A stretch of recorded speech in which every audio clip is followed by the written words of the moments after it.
po sa ating lahat. Welcome back po sa ating 365 daily devotion with Pastor Russell Ocampo.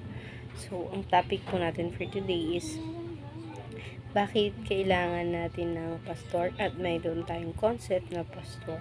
The term pastor is used to interchangeably in the New Testament with elders, overseers, and bishop to refer to the primary leadership office in the local church. Translating Greek word poimen, it means shepherds.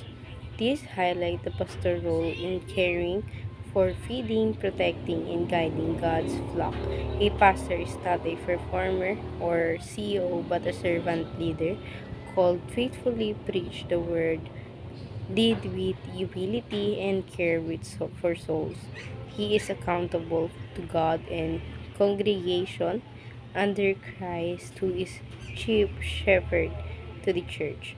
At makita po natin ito sa 1 Peter chapter 5 Ito, to the elders among you, I verse 1 appeal to as a 4. fellow Ang sabi po dito, to the elders among you, I appeal as a fellow elder with a witness of Christ's suffering, who is also a share in the glory to rebuild.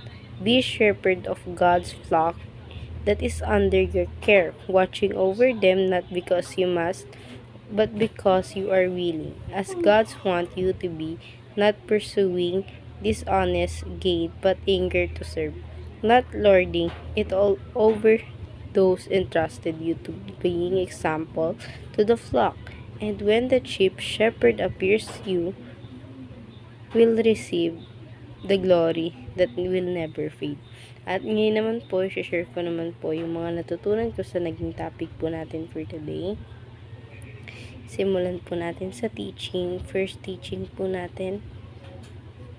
In the New Testament po ito, the term pastor is more a verb, not a title. So, yung word po pala na pastor, isa po pala siyang word na kung saan nagde-describe sa kung anong dapat gawin ng isang tao na yun, and not a title na kumbaga para siyang CEO or meron siyang titulo na mas mataas sa iba't ibang tao.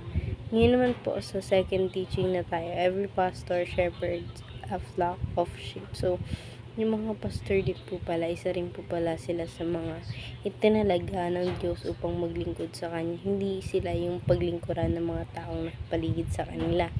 Ngayon naman po, sa third teaching tayo, every shepherd function as a shepherd to others. So, lahat po tayong, yung mga sheep na sinasabi, diba?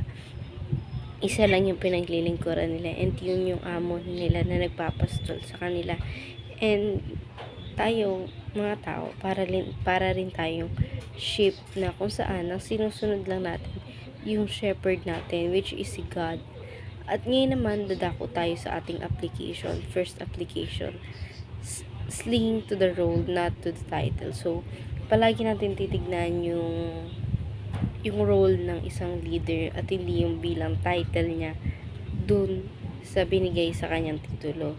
At ngayon naman sa second application tayo, honor and submit biblically to your shepherd. So, isubmit natin lahat ng mayroon tayo sa ating shepherd, lalong-lalo na yung pagiging faithful natin sa kanya, dahil siya lang naman yung nag-iisang Panginoon at yung nagiging shepherd ng buhay natin.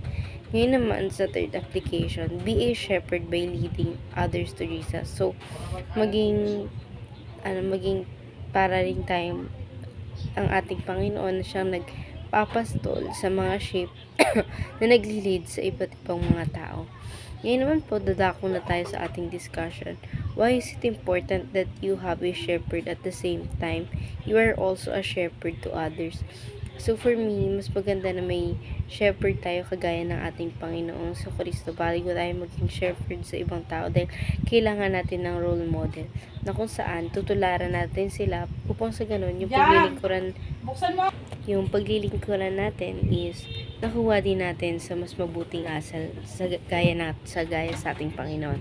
At ngayon naman po sa ating alternative question, what have you learned from this devotion? So, natutunan ko po sa devotion natin na kailangan nating maging matuto or kailangan natin magkaroon ng role model sa buhay natin bago tayo maging role model sa ibang tao.